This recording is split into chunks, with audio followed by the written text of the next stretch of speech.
Hello everyone, welcome back to my channel nursing life with কেকা।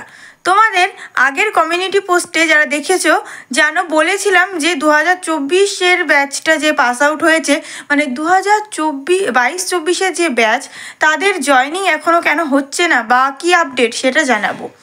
তো update বলতে একটাই update একটাই আপডেট আছে এবং সেটা তোমাদের কনফার্ম করার জন্যই বলা যে তোমাদের যে পোস্টিংটা এমনিও এএনএমের যে পোস্টিং সেটা কিন্তু উইদিন 6 মান্থ হয়েই যায়। এবার দেখতে গেলে তোমাদেরও কিন্তু পাস আউট প্রায় 6 মাসের কাছাকাছি হয়ে আসছে। তো তোমাদের সেপ্টেম্বর অক্টোবরে বোধহয় এক্সাম হয়ে গেছে কমপ্লিটলি, তাহলে 2024-এ কিন্তু তোমরা বেরিয়ে গেছো।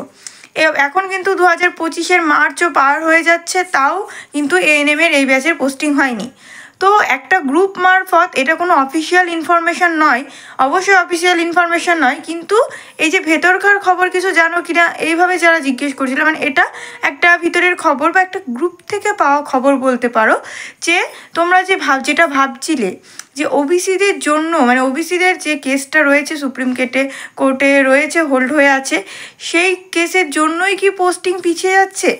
তো গ্রুপ মারফত এটাই খবর পেলাম যে হ্যাঁ, স্বাস্থ্য ভবন নতুন রিক্রুটমেন্টের কোনো অর্ডার দিতে পারছেন না, কারণ সুপ্রিম কোর্টের ওবিসির জন্য কেসটা ঝুলে আছে। তো সেই কারণেই কিন্তু এএনএমদের নতুন পোস্টিংয়ের কোনো নতুন ব্যাচ যারা বাকি আছে 2022-24-এর যারা ব্যাচ, তাদের কিন্তু পোস্টিংটা ওই কারণেই আটকে আছে, যে কারণে তোমাদের স্বাস্থ্য ভবন থেকে কোনো অর্ডার পাচ্ছে না। তো স্বাস্থ্য ভবন যেহেতু অর্ডার পাচ্ছে না তাই দিতে পারছে না, কিন্তু এটা অনেকে প্রোটেস্ট করছে, যেহেতু গ্রুপের কথা একটা ওটাও অফিসিয়াল মতোই গ্রুপ, তবুও বলে রাখি যে এটা কোনো অফিসিয়াল ইনফরমেশান নয়, গ্রুপ মারফত পাওয়া খবর, এবং সেই গ্রুপে অবশ্যই সেরকম ব্যক্তিত্বরা রয়েছে যারা এই বিষয়ে জানেন। তো সেখান থেকে এটাই জানতে পারলাম যে তোমাদের কিন্তু ওই কারণেই আটকে রয়েছে, এবং তারাও সেটা প্রোটেস্ট করছে যে অলরেডি তো চান্স পেয়ে গেছে মেয়েরা, এবং তারা ট্রেনিংও কমপ্লিট করে ফেলেছে, তো যারা পাস আউটও হয়ে গেছে, তো এখন তো তাদের ট্রেনিংয়ের এই ভিত্তিতেও দিয়ে দিতে পারে। তো সেই সব নিয়েই কথা হচ্ছিল। তো এটুকুই তোমাদের জানানোর ছিল যে তোমাদের পোস্টিং হবে না বা এরকম কিছু নয়, কিন্তু ডিলে হয়ে যাচ্ছে পোস্টিংটা। তো ডিলে হয়ে যাচ্ছে যে কারণে তোমাদেরও অনেক চাপ হয়ে যাচ্ছে, স্বাভাবিকভাবে বুঝতেই পারছি। আবার পরবর্তীতে যারা স্টুডেন্টরা এএনএম করবে ভাবছিল, এএনএমের একটা প্রচুর পরিমাণে নেশা ছিল এএনএম করব, তাদেরও একটা ভয় ঢুকে যাচ্ছে।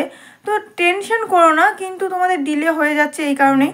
এবার স্বাস্থ্য ভবনে কারো যদি যাতায়াত থাকে এই বিষয়ে কিন্তু তোমরা কোনো যদি পরিচিত কেউ থাকে বা দিদিরা বা কোনো ব্যক্তি যারা এরকম স্বাস্থ্য ভবনে বিভিন্ন কারণে যেতে পারে, তো তাদের মাধ্যমে তোমরা খবর নিলে বা সেটা কিছু জানাতে পারো, ঠিক আছে। কোনো অ্যাপ্লিকেশন বা তোমরা যদি করতে চাও সেটা করতে পারো, কিন্তু সেটারও অফিসিয়াল যে থ্রু প্রপার চ্যানেল যেটা বলছে, এবার থ্রু প্রপার চ্যানেলে তোমাদের কিন্তু অ্যাপ্লাই করতে হবে।